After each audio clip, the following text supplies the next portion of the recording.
Halos nangungulubot na raw noon ang balat sa maghapong magdamag na kakalinis ng kotse ng car wash boy na si Edmar. Makalipas ang 16 na taon, heto na si Edmar. Ngayon, naguhugas pa rin ang sasakyan. Pero ang nililinis niyang SUV, pagmamay-ari na niya. At meron pa siyang ibang kotse at delivery vans. Nagmamay-ari na rin siya ng 2 bahay, isang paupahang apartment, isang condominium unit at isang 3-story building. Ang car wash boy noon na 100 pesos kada araw lang ang naiuuwi.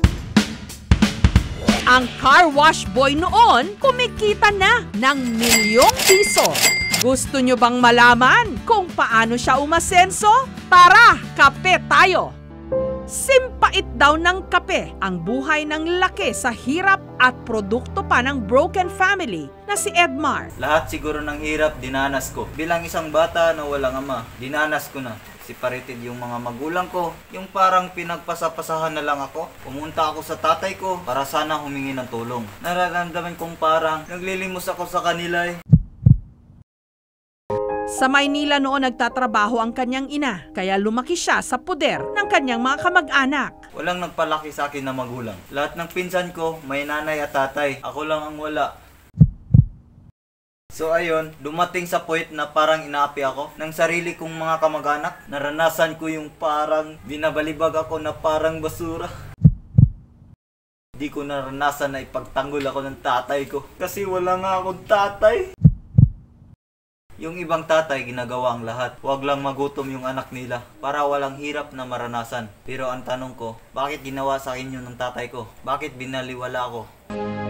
Kalaunan, binawi rin siya ng kanyang ina at tumira sila rito sa Maynila kasama ang kanyang stepfather. Lumaki ako sa nanay ko na puro panunumbat. Sasabihan ako na yung pinangbabaon mo, imbis mapunta lahat sa kapatid mo, nahati tuloy ng dahil sa'yo. May bakanting kama doon sa kwarto, pero doon ako pinapahiga sa sahig. Tinanggap na ni Edmar na hindi na mabubuo ang kanilang pamilya. Ni isang family picture nga raw, wala sila. Yung pamilya ko, mahilig sa family picture. Pero halos kaming tatlo, yung mama ko, yung tatay ko, wala kaming picture. Para makapagtapos ng high school, si Edmar nagtinda ng gulay, naging parking boy,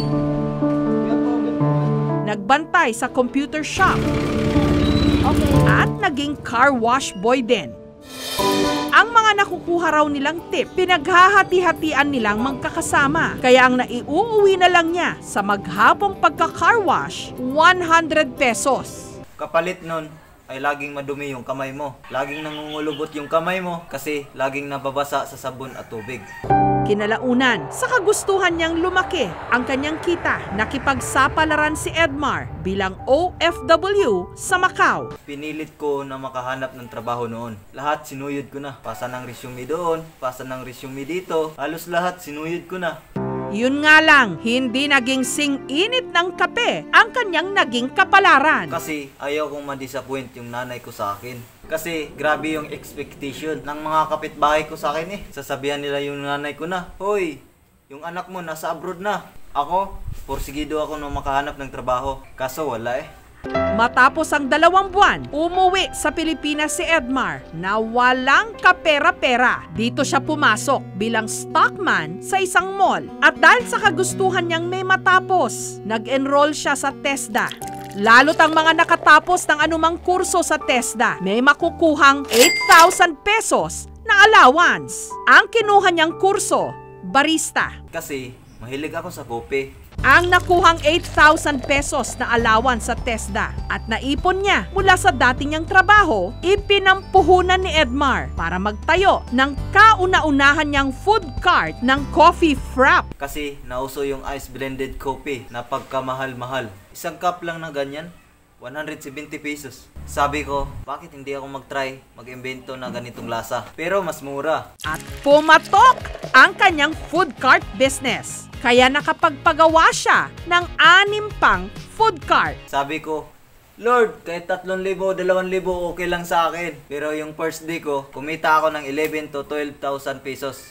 Dito na siya unti-unting umasenso at nagbago ng kapalaran. At ayun, doon na nagsimula yung magandang buhay ko. Dati, sa isang araw, isang beses lang ako kumakain. Ngayon, ginagawa ko ng 5 beses.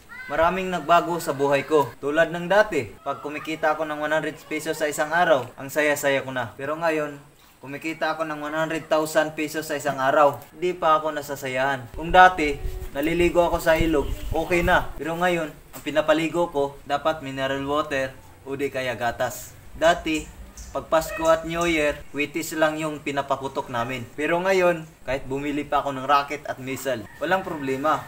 Ganon ako kayaman.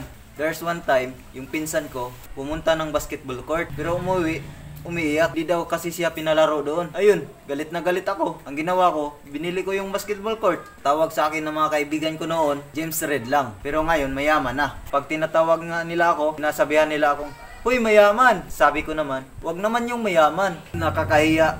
Milyonaryo na lang para hindi masyadong mayabang. Marami talagang nagbago sa buhay ko. Tulad ng di na ako nakakahawak ng 20 pesos. Di ko na tuloy maalala yung feeling na makahawak ng 20 pesos. Kasi kadalasan kong hinawakan yung mga 1,000 pesos, 500 pesos, yung mga ganun. And there's one time, wala akong magawa. Naisipan ko na lang na sumakay ng tricycle. Tuwang-tuwa ako.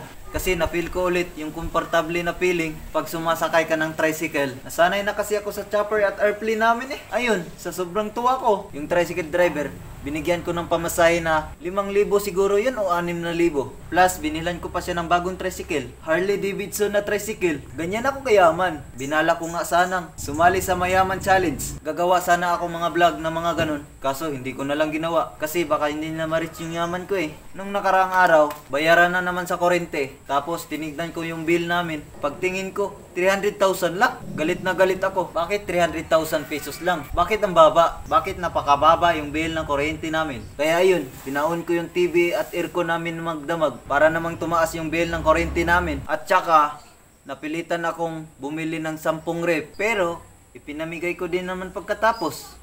Pag nainitan ako, ginagawa ko na lang pamaypay yung tagi 1,000. Minsan nga, problemado na ako kung paano ko uubusin yung pera ko. Kaya ang ginawa ko na lang sa ranggulang papel yung pera. At kung sinong makapulot, hindi sa kanya na.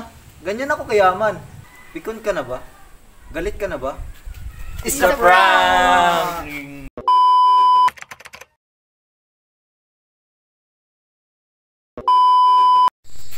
Yo, shoutout nga pala sa mga nanonood dyan at lalong-lalo na kay Boss Kadya. Salamat sa pagsuporta at sa pagnood.